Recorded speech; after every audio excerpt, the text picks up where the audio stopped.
Hello crafty friends, it's Jess from jesscrafts.com, and today I have a card that shares the newest Gerda Steiner Designs clear stamp set called Heavy Friends.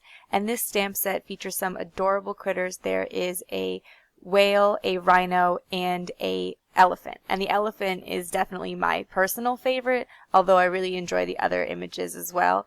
And I wanted to combine this elephant with the Hello Spring stamp set, which came out last month from Gerda Steiner. And you might already know from watching my videos that I absolutely adore that little chick with his arms thrown back.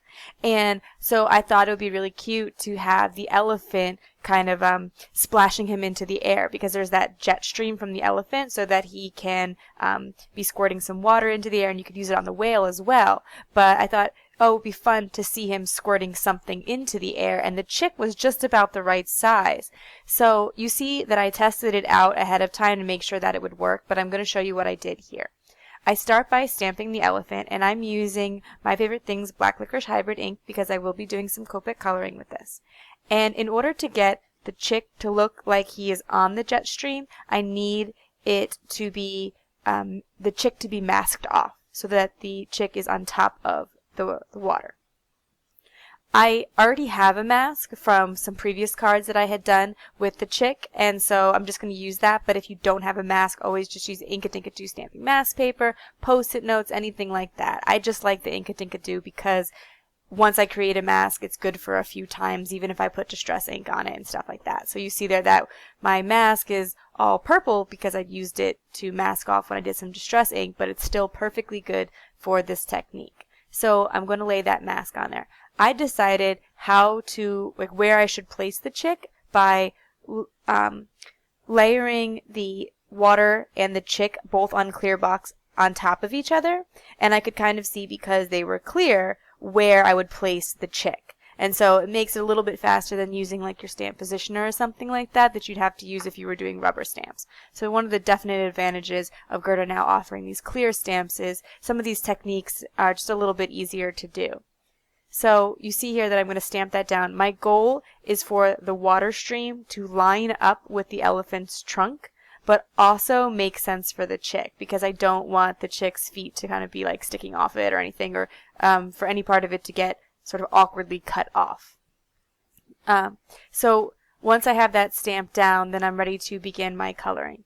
For the elephant, I had originally thought I wanted to color with some C markers, because I do like that cooler look for elephants, but my C1 is super dry, so I had to forego that, and I'm going to use W1 and W3 to color in the elephant. And then towards the end, I'll use a little bit of W5 for some darker parts of the elephant, and I think I might even bring in just a little bit of W00 for around the face, where there's a lot of area going on, and so I wanted a little bit more blending.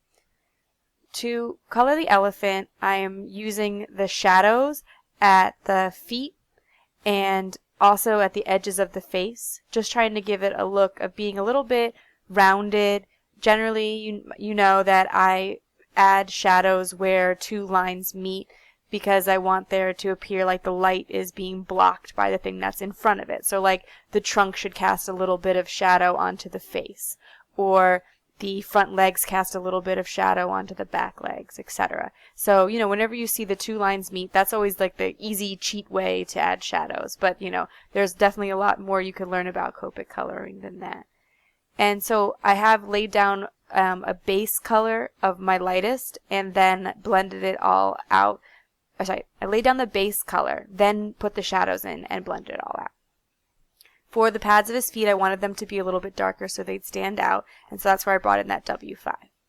To color the chick, I'm going to use some Y markers. I believe I'm using Y15 and Y06.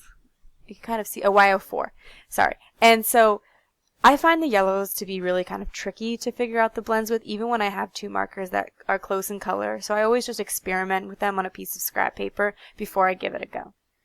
And I'm just going to do simple blending on the chick, putting the shadows towards the bottom and then a little bit at the top of his face so he appears a little bit rounded. And then I'll color in the water with some B02 and B04. In the end, I didn't really like that I chose to make the water so dark, but I didn't have a lot of options for a really light blue. I would almost want it to be kind of like a gray. So it appeared more like clear water.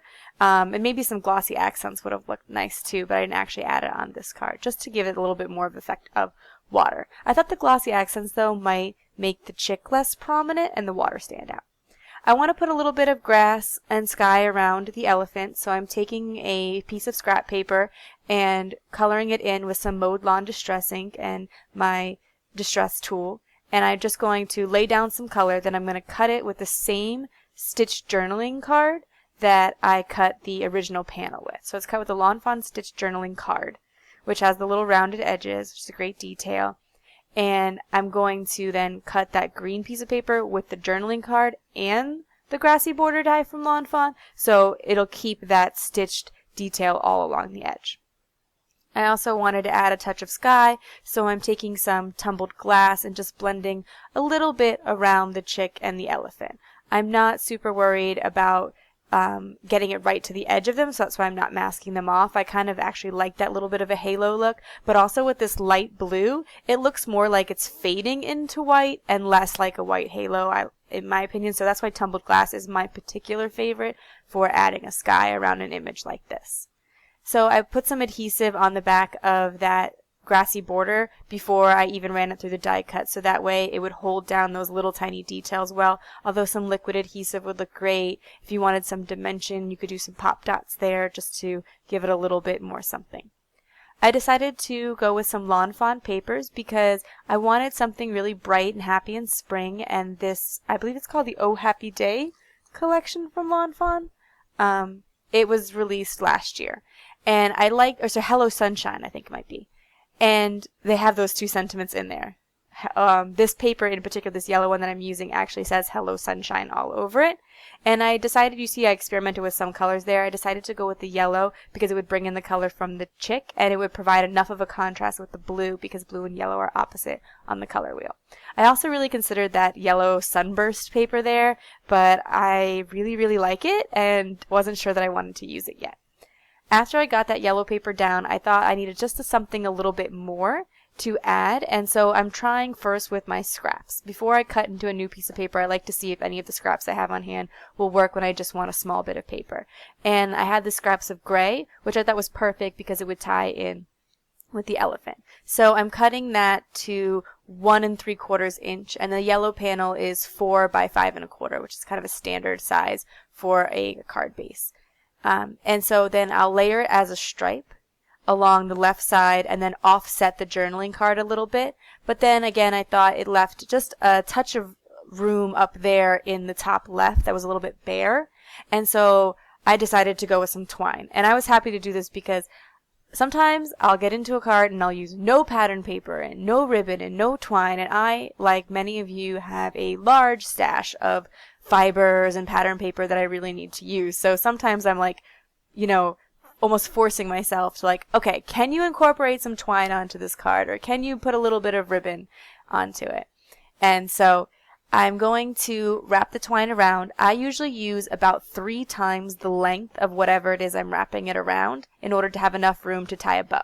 And rather than save twine, because like I said, I have a whole bunch of it, I just wrap it completely around instead of you could tape off the 2 edges and save yourself some room. It's just easier, in my opinion, to tie it all the way around and then tape it down the back. But also, when you tie it all the way around, you can tie your bow wherever you want and then fuss with it until it's laid in the part of the card that you want. So I'm just going to tie a really simple bow, just like if I were tying my shoes.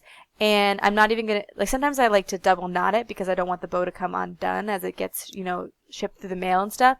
But the other way to handle that is to take a little bit of multimedia mat from Ranger and glue down the knot so the knot won't come undone. And you don't have to worry about it being tied as tightly. So I'm taking my multimedia mat and I put this little fine tip topper on it so that I could squeeze out just little small dots when I wanted them. And I'm just going to place a tiny bit under that bow and it'll be completely secure through the mail. And then on the back, I taped down the twine so it won't shift from that perspective either. I want to use a sentiment from the Heavy Friends stamp set. I really like all of the punny sentiments from this set, like hope your birthday is a splash or thanks a ton. But today I'm going to go with the love you a ton. what I particularly like is there's love you a ton and like you a ton, and you could use it either way because it gives you, some more options. Like if you're doing a Valentine's for for your kid's class or something like that, you might not want to say love, so you have that like you a ton option as well. And so I just masked off the like and then used the separate love sentiment to create a love you a ton sentiment in the top left hand corner there. And then I thought maybe my placement wasn't perfect, so I decided to just throw in a couple of hearts to kind of pull in that love theme. And I thought that the love would be kind of the reason that I used the elephant and the chick is I was watching this video recently with like unlikely friendships where like a dog is friends with an elephant.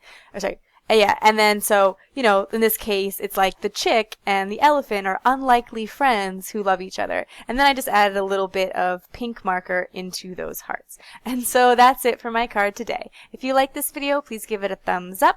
If you're interested in more crafty videos, you can subscribe to my channel. I'm going to leave you links to the products and to the Gerda Steiner Designs store so you can check out this awesome brand new stamp set. Thanks for watching. Bye.